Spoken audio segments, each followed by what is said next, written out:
ورسوله فقد فاز فوزا عظيما. wanda suke faruwa bisa lawal tarayon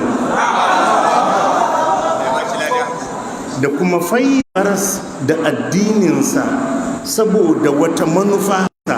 Wallahi iya abinda muka fahimta kenan, kuma da shi muke fatar mu shiga aljanna.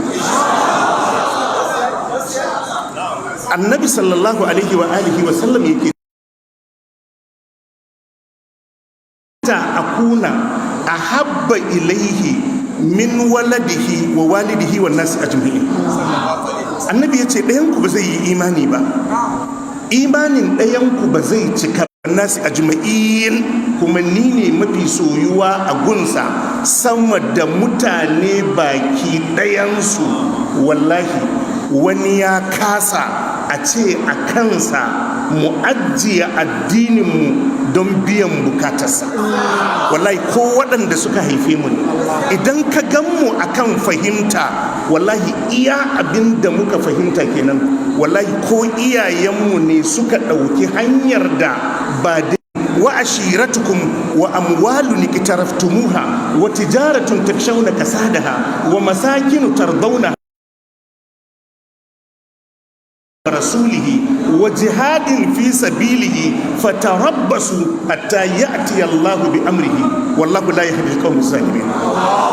Allah yace ka gaya ma al'ummarka, in kana aba'ukum, idan har iyayenku su suka fi muku, wa abna'ukum ko ƴaƴanku su suka fi muku, wa ikwanukum ko ƴan uwanku su suka fi muku, wa azwajukum ko matanku su suka fi muku mata ko mazajenku su suka fi muku, wa ashiratukum danginku su suka fi muku, wa amwalun iktaraftumuha ko dukiyar da kuke nema, wa tijaratun takshawna kasadaha ko dukiyar da kuke tsoron kar ku yi asararta, kar ku yi kwantanta, kar ta lalace muku, wa masakinu tardaunaha ko gidajen da kuka gina wadda kuka gamsu kun yi isassun gidaje, ahabba ilaikum minallahi wa rasulihi. Idan waɗannan su ne mafi soyuwa a gunku akan Allah da manzonsa, fatarabbasu, Allah ce kowa ya je sha'aninsa hatta ya ati Allah bi amrihi. Allah ce al'amarin Allah yana zuwa.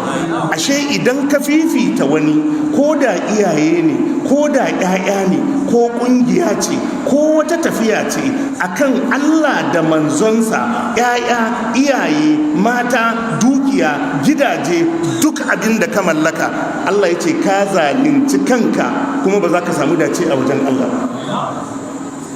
Wata rana sayyidina Umar ya kalli manzon Allah sallallahu alaihi wasallam, ya ce ya rasu, ka ji ka fi so na akan karan kanka da kanka.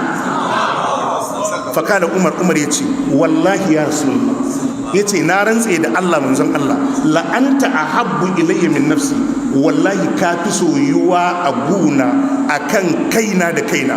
Fakada salawatullahi wa salamuhu alaihi, al'ana ya Umar. Annabi ya ce to Umar, yanzu ne imani ya zauna a cikin zuciya. Jama'a kun fahimta?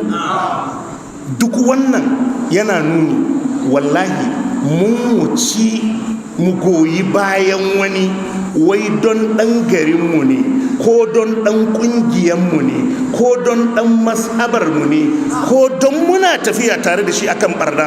Wallahi Allah ya tsare mu duniya da lahira.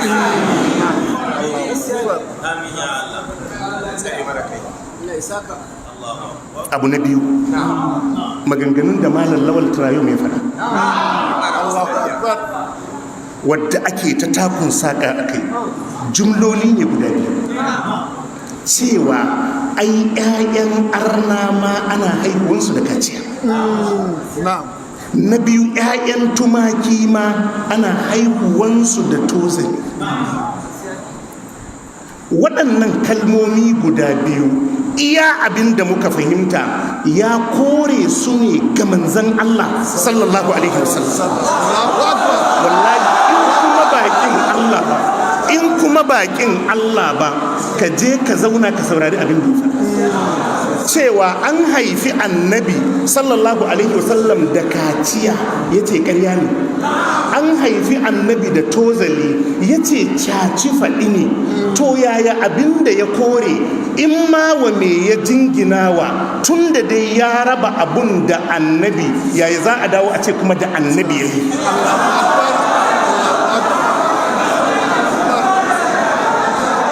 Magana ce haihuwan abun haihuwa da kaciya, ya ce ƙarya ne ba a haifi annabi da kaciya ba, ya ce ba a haifi annabi da tozali ba.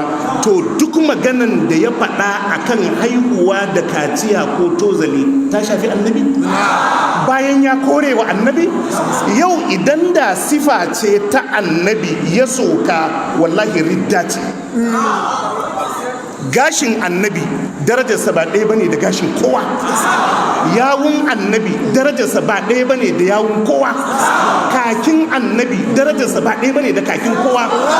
Fitsarin annabi darajarsa ba ɗaya bane da fitsarin kowa. Wallahi in aka daga farcen annabi kai suka akan farcen, ridda ce. To waɗannan sifofi ya kore su daga annabi, ya ce shaci faɗi ne.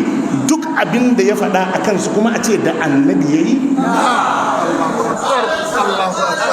Ai yanzu idan ana so a hukunta shi da jingina haihuwa da kaciya ma 'ya'yan arna ko jingina tozali ma 'ya'yan tumaki, to sai a tabbatar da waɗannan ababen sun tabbata ga annabi. To tun da ya soka sai a hukunta shi.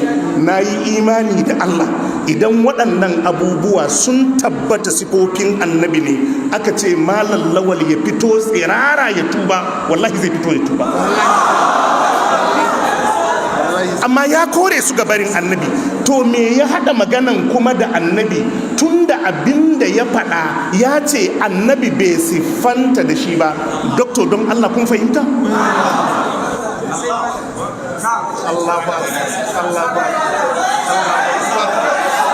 Lafazin da ya ce waɗannan nassosi ya ce akwai nassosin da sun ƙaryata su.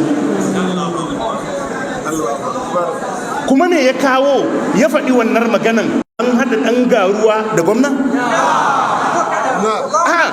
Kai ne ka kaskantar da mai gidanku tun da kace yana kyautan naira 1000, ka siffanta shi da wani abun da bai taka kara ya karya ba.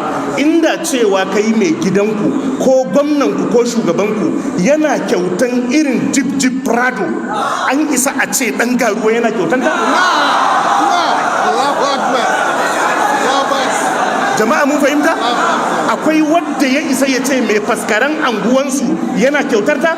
To amma sai ka jingina mishi kyautar naira 1000, sai aka samu wata da take kosai a anguwan tana kyautar naira 1000. Don Allah, kai da ka jingina mishi kyautar naira 1000, kai ka kaskantar da shi ko wadda ya ce ga wata ma tana kyautar naira 1000? Kai ka kaskantar da shi.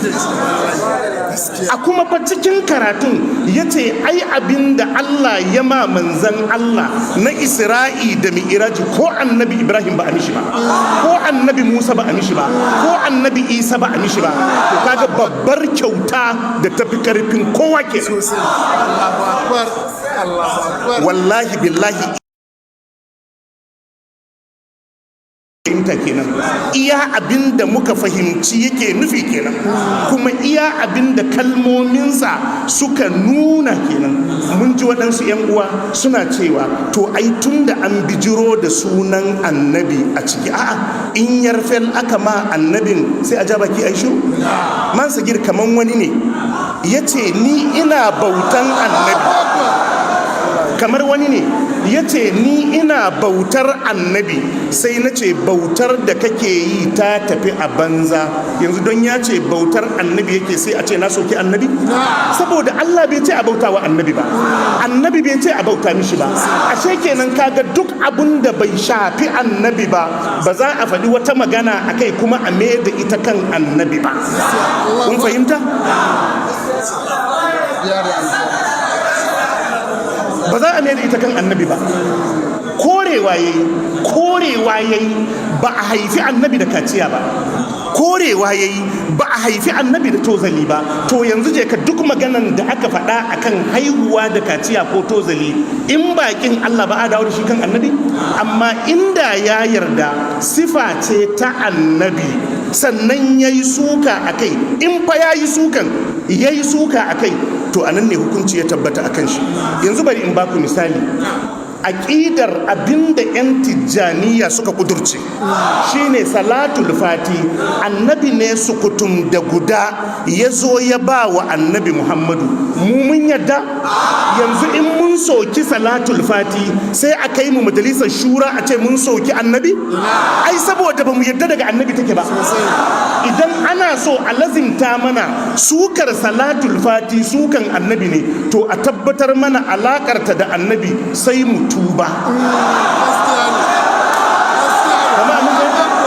Amma tun da ba mu yadda ba, saboda haka yanzu in ana so a jingina wa malam lawal cewa ya ɓaci annabi, to abinda ya faɗa akan haihuwa da kaciya game da 'ya'yan arna ko haihuwan tumaki da tozali, to fa sai abun ya tabbata ma annabi, sai a ce to tun da ka siffanta arna da shi, to fa ka siffanta abun da ya shafi annabi. Jama'a mun fahimta? Amma idan abun bai shafi annabi ba kuma an gagara tabbatar da abun daga annabi yake, mun fahimta? To wallahi son zuciya ne kace ya ɓaci annabi. Kuma ina da yaƙini wallahi yau aka tabbatar da dalili, an haifi annabi sallallahu alaihi wasallam da shayi, an haifi annabi da tozali, ya tabbata, wallahi tallahi zai miƙa kansa a hukunta shi.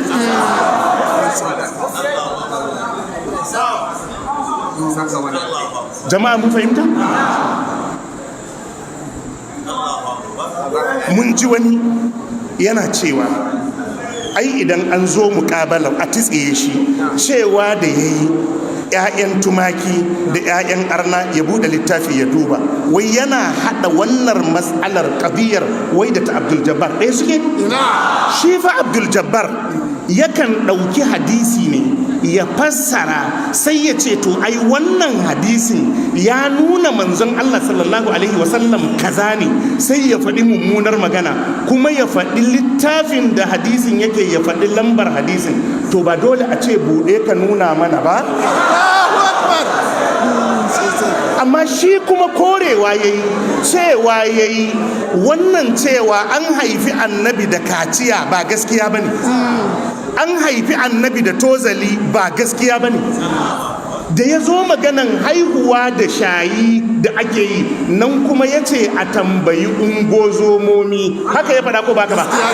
To kuma a ce ya zo ya buɗe littafi ya nuna? A sai a je a tara ungozomomi sai a tambaye su ana haihuwan yaro da shayi ko ba a haihuwan yaro da shayi. Wallahi billahi allazi la ilaha illa huwa, ni ma zan kawo muku yaro ɗaya da aka haife shi da shayi.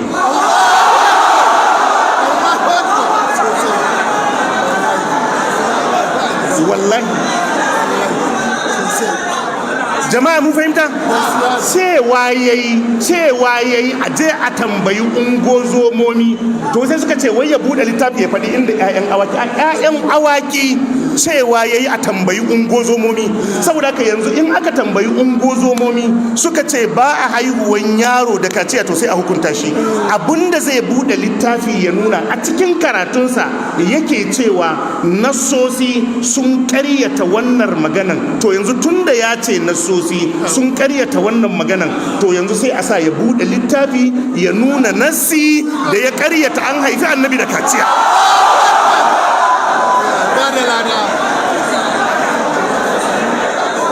Jama'a mun fahimta? Wallahi iya abinda muka fahimta kenan. Wallahi malam lawan ya kasa mu mara mishi akan son zuciya. Wallahi ya kasa wai mu goyi bayansa akan abin da son zuciya ne. Wallahi bai taka kara ya karya ba mu abun. Addinin mu yafi mana komai, annabin mu yafi mana komai. amma dai iya abin da muka faɗan nan fahimtar mu kenan, waɗannan sifofi da kuke cewa yayi bacal a kansu, in ma yayi bacal din to ya raba su ne da annabi, bai jingina su da annabi ba. Amma inda ya yarda sifar annabi ne ko hularsa ne ya soka, to da hukunci ya tabbata a kansa.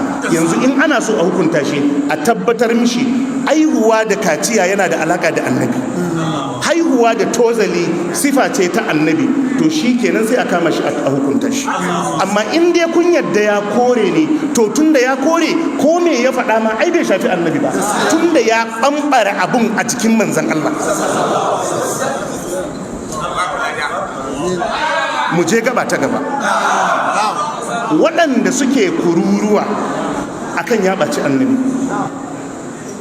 wallahi ba wadda ya kai su zubar da kima da munanan maganganu akan manzan Allah sallallahu alaihi wasallam. Babu, ba wadda ya kai su munanan magana akan Allah, munanan magana akan manzan Allah sallallahu alaihi wa alihi wasallam. Mu yi magana akan na kwanan nan da ya faru. Ɗaya daga cikinsu yake ce ma annabi sallallahu alaihi wa alihi wasallam hankaka. Yana siffanta manzon Allah, ya kira annabi hankaka, ya kira shi da waɗansu tsuntsaye. Yan uwa, don Allah mu buɗe zuciya. Idan abin da muka fahimta nan shine daidai, Allah ya tabbatar da mu a kansa, ya kashe mu a kansa. Idan kuskure ne, Allah ya ganar da mu dai. Don Allah ku buɗe zuciya. Ya siffanta annabi da tsuntsaye da yawa. Daga cikin tsuntsayen akwai hankaka. Za mu zo mu yi darussa ko magana a kansa. Mu ɗauki hankaka, dokto hankaka, ka ajiye maganan addini. A hausance al'adar hankaka ɗauki kwai ɗin yakan je ne ya ƙyanƙyashe, a'a yakan ɗauka ne ya je ya rubar da shi a cikin ɗakinsa. Idan ya rube, 'ya'yansa da aka ƙyanƙyashe sai ya fasa musu wannan baragurbin kwai ɗin suna ci. Bayi taɓa barin ƙoyaye na sauran tsuntsaye da suke kewaye da shi, bayi barin 'yan tsako na bayin Allah. Yanzu wannan dabban da a hausance Hausawa sun yadda hankaka da musulmi ya ce akwai waɗansu dabbobi 5 kulluhunna, annabi ya ce duka 5 ɗin nan fawasi tsuntsayen banza ne, fasikai ne. Ya kirgo ɓera, kunama, mahaukacin kare, shirwa da hankaka. Allahu Akbar sallallahu alaihi wasallam. Yanzu a musulunce hankaka yana da rana? A hausance hankaka yana da rana? Yanzu mai kaunar annabi aka nuna annabinsa aka ce mai hankaka, an faɗi magana mai kyau? Amma yaya ba ku tada tsuminku akan Malam Mansur da ya ce ma annabi hankaka? Ko ba ku karanta hadisin da annabi ya ce hankaka fasiki ba ne? Ka je ka duba sharhan hadisin, malamai sun yi sharhan hatta nau'in hankakan da yake da wannan baki da fari din. Ina shine irin hankakunmu. Ba ku karanta dabbobi fasikai ba? Annabi ya ce ya qatulna fil hilli wal haram, ya halatta a kashe su a cikin harami da wajen harami. Ba ku karanta annabi ya ce hankaka fasiki ba ne? Kuka ce wa annabi hankaka? Ba ku iya rubutu akan wannan ba? Ba ku iya zanga-zanga akan wannan ba? Ba ku wasa makamankun da kuka wasa akan malallawan akan wannan ba? Allahu Akbar. Yanzu wannan munin zance don Allah ya kai ma wadda kuma yake ce ma wannan malamin Maulana ya zo ya daga jijiyar wuya akan wannan maganan in bakin Allah ba. Annabi Muhammad sallallahu alaihi wasallam ya ce ma hankaka, ka ɗauke duk wani karatun addini a hausance aka ce hankaka, kirarinsa sai a ce me da ɗan wani naka. Yanzu ya kamata wannan dabbar a siffanta manzon Allah da ita? To ina tsuminku yake ku Muhammadawa? Ina son annabin yake?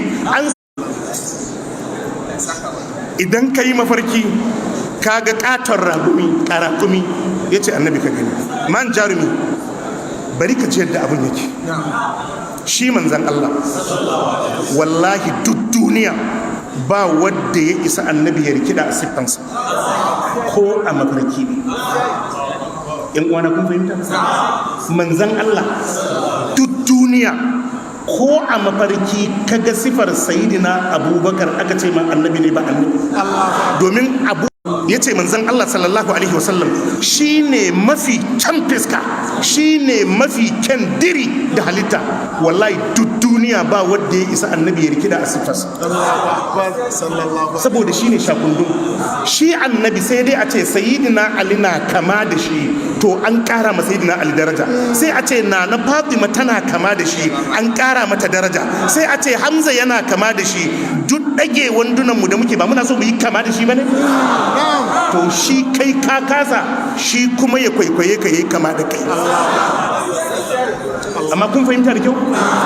Kun fahimta da kyau? Tun kan a haifi manzon Allah sallallahu alaihi wa alihi wa sallam, Allah ya ba da labarin manzon Allah cikin littattafan da suka gabata. Abdullahi bin Salam da Allah ya ce allazina atainahumul kitaba ya'rifunahu kama ya'rifuna abna'ahum, yace waɗanda aka ba su littafi sun san manzon Allah sallallahu alaihi wa alihi wa sallam kamar yadda suka san ƴaƴan cikin su. Abdullahi bin Salam yace ni na san manzon Allah sallallahu alaihi wa alihi wa sallam sama da yadda na san ƴaƴan ciki na. Yace domin ƴaƴan ciki na ina sanin su ne bayan an haife su, shi kuma tun a karatun littafin mu na san shi, na san sifofinsa. Tun annabi na yaro waɗanda suka karanta sifofinsa a cikin attaura da linjila suna gamuwa da annabi sukan gane wannan shine annabin ƙarshen zamani. Shi bai canza ba zai kuma shiga kalan wani ba, bai canza ba kuma ba zai shiga kalan wani ba. Shi din nan da aka ba da labarinsa shine a haka ya girma a cikin kamalarsa, a haka ya rayu, a haka ya koma zuwa ga Allah subhanahu wa ta'ala. Ni jama'a kuna fahimta? Shi yasa Muhammad bin Sirin idan nabi ya fito a sifarsa, jama'a kun fahimta? Allah ya jikan Professor Zubairu Abubakar Madaki ya ce idan ka yi mafarki ka ga wani baki dogo mai furfura da saje, ya ce guruntum ka gani ba annabi ka gani. Jama'a mun fahimta? Saboda haka idan mutum ya ce ya yi mafarkin manzan Allah sallallahu alaihi wa alihi wa sallam, to sai ya fito a yarda sifofin manzan Allah yake, tafiyarsa, girman jikinsa, yanayin cin abincinsa, kwanciyansa, dariyansa, murmushinsa, kalan jikinsa, tsayin gashinsa, furfurarsa, komai yana rubuce a cikin littafi. Mu inda za mu yi kiliya da manzan Allah wallahi da mu gane shi. Jama'a kun fahimta? To inda nake so na kai ku, wallahi duk duniya wani ɗa ya kasa annabi ya rikida wai a sifarsa, ya fito a sifarsa. To annabi da bai fito a sifar su Abubakar da Umar bai fito a raƙumi? Malam idan kai mafarki ka ga raƙumi ka gani, amma ba manzon Allah ka gani ba. Amma in uwa kuna fahimta? Da wannan malamai suka ce duk wanda ya ce ya yi mafarkin ya ga annabi kuma ya saba masifofin da ya tabbata na annabi sallallahu alaihi wasallam, ba annabi ya gani ba. Domin annabi ba zai rikide ya fito a babanka ba, annabi ba zai rikide ya fito a malaminka ba, zai fito maka ne a siffarsa, domin siffarsa ita ce mafi kamala. Duk wata sifa da annabi zai bayyana a cikinta, to sifar ci baya ne ga manzon Allah. Amma mu ne muke kwaikwayo, mu yi kokari mu siffanta da waɗansu sifofinsa don mu ƙara daraja, amma ba shi ya fito maka a alaramma ba. To idan kun gane wannan gaban, yanzu annabin da bai bayyana a sifar limamin ku ba, ya zo bayyana ma wani a mafarki ya fito mishi a babban raƙumi? Yanzu don Allah Muhammadawa waɗanda kuke da kishin annabi kawai ka kalli raƙumi a ce in kai mafarkin kaga katon raƙumi annabi Muhammadu ka gani, don Allah in ba jin haushin malam lawan ba wannan bai kamata ya baka haushi ba? Yanzu wannan bai kamata ya tunzura ka ba? Tsakani da Allah in uwa, idan har kishin ka na annabin kishi ne na gaskiya ba kuma tsana ce ka sa wa malam lawan akan maganarsa ba, yanzu wadda ya ce in ka yi mafarki ka ga katon raƙumi annabi Muhammadu ka gani, don Allah wannan bai taɓa ka ba?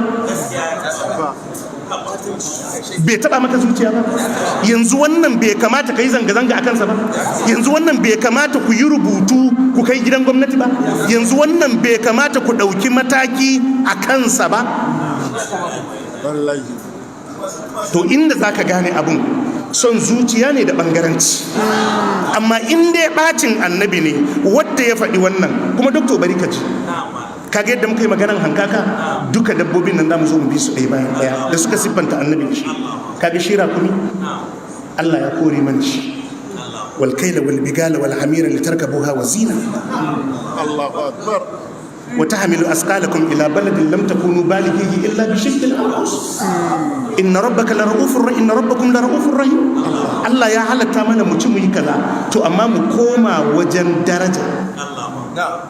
Idan har akwai wani dabban da yake da daraja wadda zai bayyana a matsayin annabi ba raƙumi ba ne. Kuna fahimta? In har akwai wani dabba da in ka wasallam ka gani wallahi ba raƙumi ba ne. Shi fa raƙumi inda ake tara su a ajiye su ko sallah abun annabi ya hana. Kana fahimta masu girma?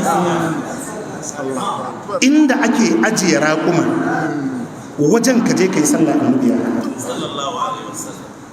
Ya tabbata a cikin hadisi annabi ya ce fasallu fi marabibil ganam, ba laifi ku yi sallah a wajen zaman awaki da tumaki. Sai ce wala tusallu fi a'banil ibil, kar ku kuskura ku yi sallah a inda ake ajiye raƙuma, fa innaha khuliqat min ash-shayatin, don an halicci raƙuma ne daga shaytanu. Yanzu in annabi zai bayyana sai ya bayyana a kuskura ku je ku yi sallah a inda raƙuma suke zama, fa innaha min ash-shayatin, don daga shaytanu suke. Yanzu in akwai abin da za a kamanta annabi da shi, ya kamata a kamanta shi da raƙuma. Yanzu don Allah wadda kuke maganan nan, don Allah waɗannan kalmomi na siffanta annabi da raƙumi, don Allah bai taɓa ku ba? Don Allah ce ma annabi hankaka bai taɓa ku ba? Yanzu don Allah abinda malam lawan tarawi mai faɗa shine ya taɓa ku? Yanzu shine zai sa ku ɗauki makamai? Yanzu a taɓa annabin akwai ɗan gata a wajen ku? Amma don Allah kuna fahimta in idan baka zarka ta kyankyashe 'ya'yanta, kai kanka in ka daga ido kaga hankaka a sama ba za ka bar wajen ba. Yanzu don Allah ya kamata a siffanta annabin rama da hankaka, amma yanzu wannan bai taba muku rai ba sai na malam lawan tarar. Yanzu cewa da alkarmawi ya ce idan kaga katon rama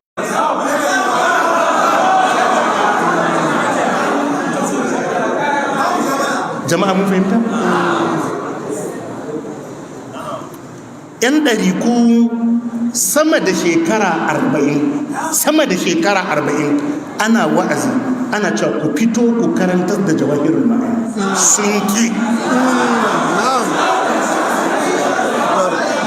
sun ki wai wannan littafin me yasa shi ba a karanta shi a cikin al'umma?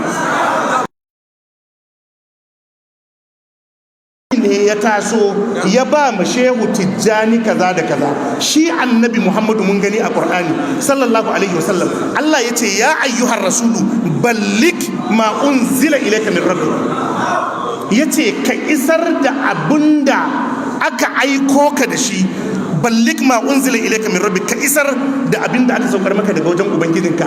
Wai me yasa ita jawahirul ma'ani ku ba da ku sa ku bayyana ma al'umma shiriyar da yake ciki ba? Me yasa? Jama'a mun fahimta? Annabi sallallahu alaihi wasallam ya tambayi al'ummarsa, hal ballagtu, yace na isar? Suka ce nashhad annaka kad ballagta wa addaita wa nasahta. Suka ce mu shaidu ne ka isar. To mu dai har yanzu shi jawahirul ma'ani bai iso mana ba tukuna, tunda shi ba ku fito kun mana bayaninsa ba. In dai a cikinsa akwai saƙon da annabi ya bayar, to wallahi kun ci amanar annabi, tunda kun ki ku fito ku karanta wa mutane. Wai littafin ba littafin addini ba ne? Me yasa kuke barin mutane suna mutuwa ba san me a cikinsa ba? Ba littafin addini ba ne? Me yasa kuke barin mutane suna mutuwa ba su san me a cikin jawahirul ma'ani ba? Shin ba Allah ne ya lazimta wa masu ilimi latubayyinunnahu linnasi wala taktumunahu, cewa abinda Allah ya shar'anta wa bayi a bayyana wa mutane kar a boye? Me yasa wai shi jawahirul ma'ani ba za a fito a karanta wa mutane ba? To malam Lawan Tirayum sai ya dauko jawahirul ma'ani yasa. Muna sauraro, idan ya zo ya karanta nan, wannan sai ya shigo ya ce ai baka karanta daidai ba, ai baka fassara daidai ba, sai malam Lawan ya ce mishi to fassara mu. Idan da kun sa kuna karanta wa mutane da ba ku hutar da shi ba, to sai ya ce karanta. To sai fa suka gane cewa da gaske karatun za a yi, cewa bai iya karantawa ba, cewa bai san ma'anoninsa ba, cewa bai yi wasali daidai ba. Ai wannan kurar ta tabbatar mana karatun ya isa.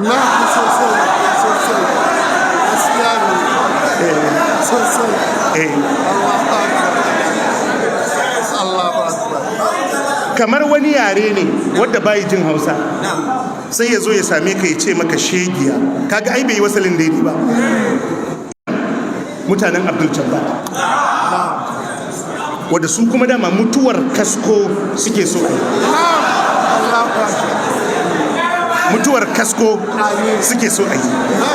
Wallahi mu bai dame mu ba, bai shalarin dan ubansa kafin ya rubuta a ina ya sanya ya ake sallah.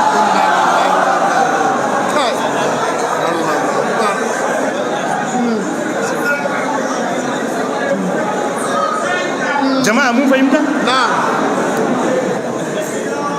To ‘yan mai tatsina ma da suka soke hadisan duka sun taba sunnar annabi sallallahu alaihi wasallam, wallahi ko gezau a jede tafiya gaskiya ita za ta yi rinjaye akan gaskiya.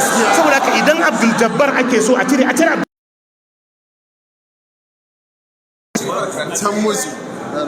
Abdul Jabbar. Ba sai an yi wani dungu-dungu ba, ba sai an bi wani lungu da sako ba, ku cire shi ya tafi abunsa. Ahlus sunna suna nan daram.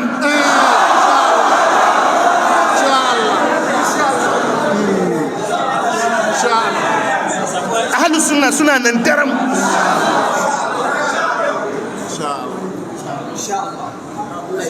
To bangare na uku akwai yan metatsini, tunda kun san sunna ce yanzu suna so su yi alliance da yan dariƙa da sauran yan bidiya.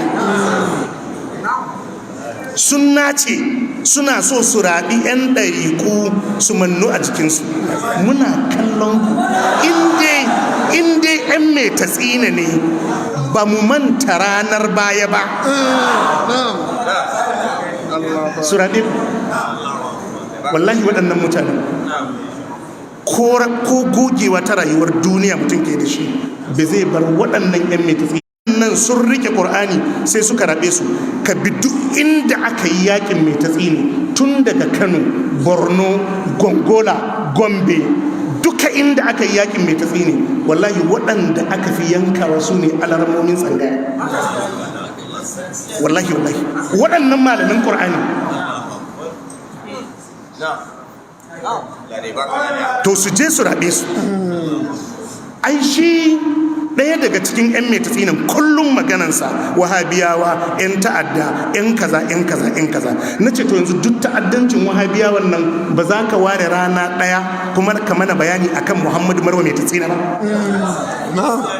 Ai tun da kana magana akan 'yan ta'adda to sai ka fito ka yi magana akan Muhammadu Marwa Metatsina shi kuma muji, domin shi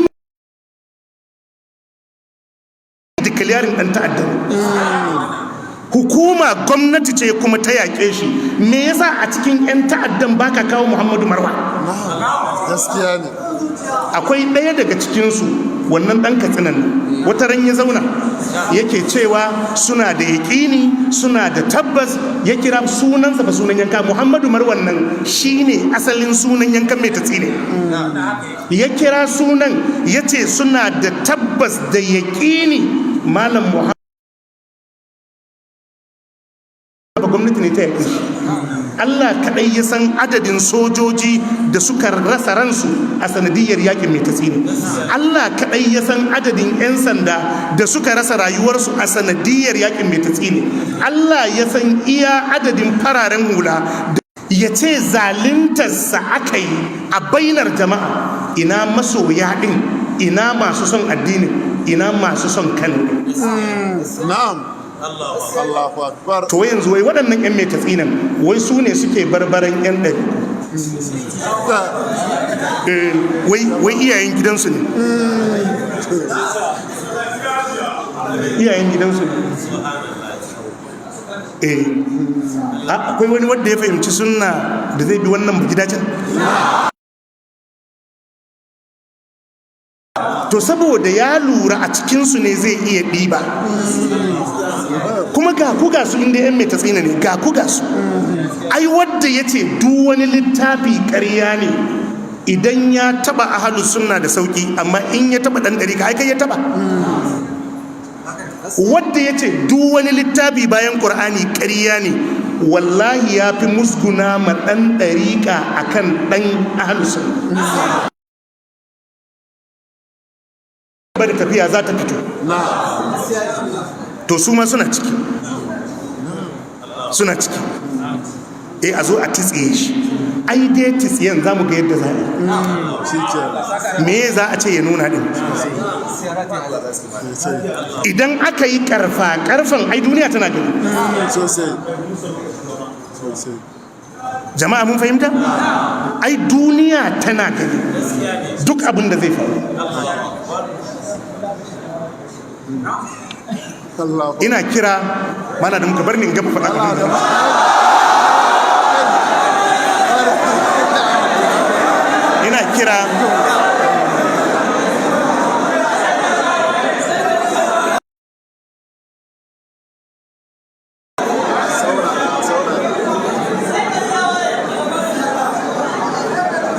ina kira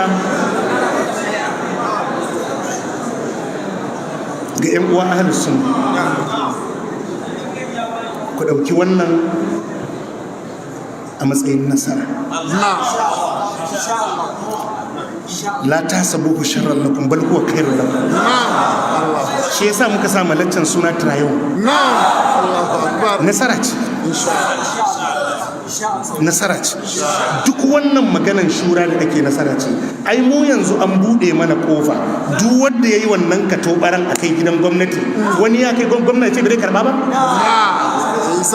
Insha Allah kafin su kai na mutum daya wannan katobaran, yanzu daga jiya zuwa yau ina da sama da guda 100 a waya. Na kuma galibi malaman sunne a nan Kano, wadda suke wannan sakin bakin akan Allah da manzon Allah. Saboda kar ku ɗauka in an yi zai wuce. Sannan an buɗe kofa duk wanda ya yi wannan katobaran ku yi filin, ku kai wa gwamna, a kai wa shura, a tsiye shi. Za a gama da abun.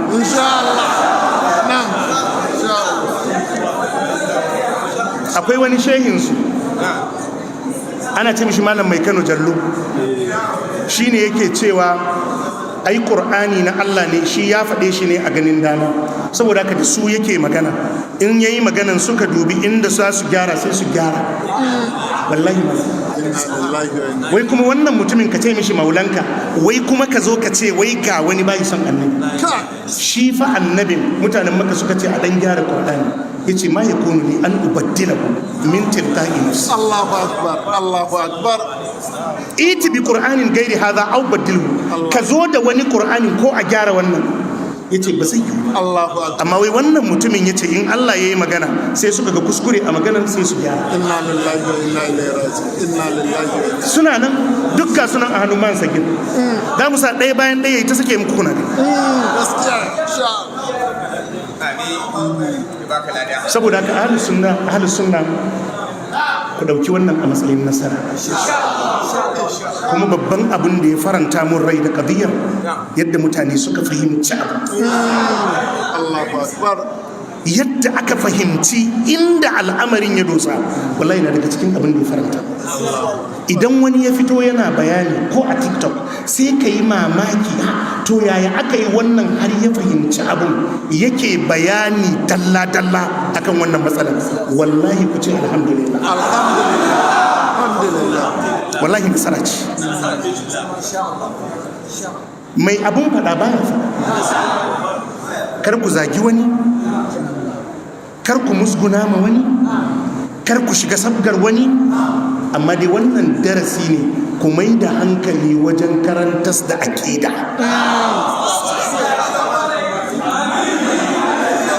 Karantas da imani, darussa akan imani shine makami mafi ƙarfi da Allah ya bayar a yaƙi kafirci. Karantas da tauhidi shine makami mafi ƙarfi da Allah ya bayar a yaƙi shirka. Karantas da sunna shine makami mafi ƙarfi na a yaƙi bid'a.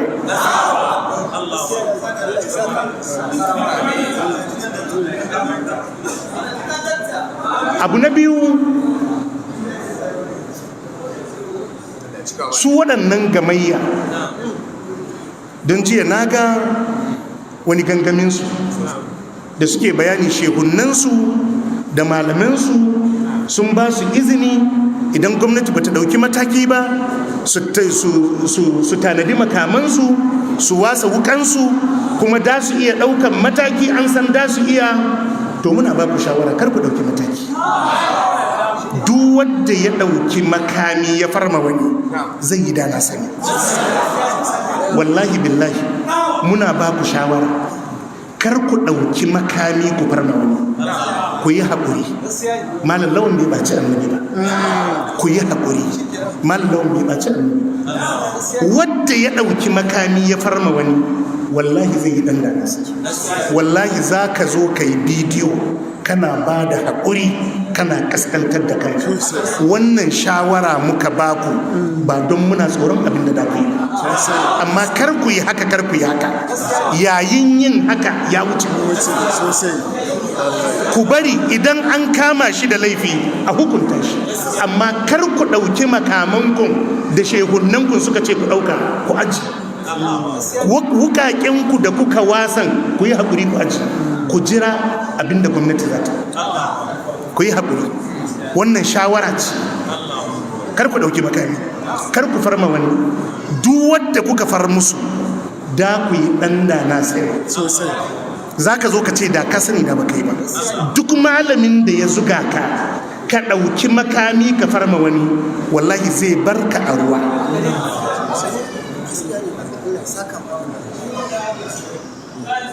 Jama'a mun fahimta?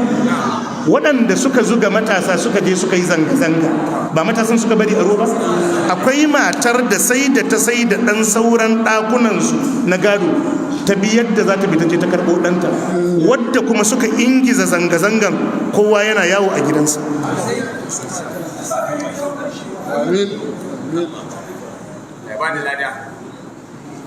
Ku yi haƙuri, kar ku ɗauki makami, kar ku farwa kowa. Wannan ba muna yi da su masu cada su ɗauki mataki akan Malam Lawan ne. Muna ba ku shawara kar ku ɗauki mataki, ku bari hukuma ta yi hukunci. hukuman za mu ga ta yadda za a yi. Na'am. Allah. Jama'a mun fahimta? Gwamnatin jihar Kano muna nasiha da kuma jan hankali, ku kalli wannan matsalan a cikin natsuwa. Ku kalli wannan matsalan a cikin natsuwa. Kano uwa ce. Kano uwa ce. Kano uwa ce. Rigimar Kano, rigimar Najeriya ce, alal akalli rigimar Arewa ce. Ta yiwu rigima ta faru don ku musguna ma wani ko ku faranta ma wani. Ku yi adalci. Ku yi adalci. Maganganun nan da Hausa aka yi su. Wadda suka yi martanin da Hausa suka yi martanin. Wadda suka yi jawabi da Hausa suka yi jawabi. Kuna da masana, kaga tension a cikin mutanen da kake mulka, ka zo ka yi sakin baki. Kana shugaba. Abdul Jabbar fa ba malamai ne suka daure shi ba, kotu ce ta daure shi. Kotun nan ita ta mai da kai mataimakin gwamnati. A kotu your excellency aka baka kujeranka. A kotu aka baka kujeranka. Kotu ce kuma ta yi hukunci ma Abdul Jabbar. Idan akwai wadda zai zo ya yi suka akan hukuncin kotu, wallahi bai kamata mataimakin gwamna ya yi a bainar jama'a.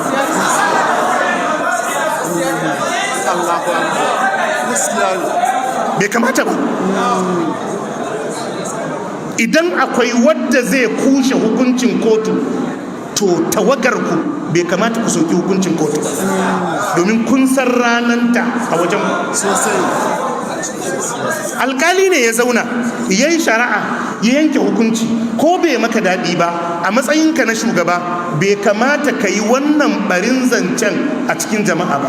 Wannan ya sa mu kuma ya sa mana shakku game da adalcinsu.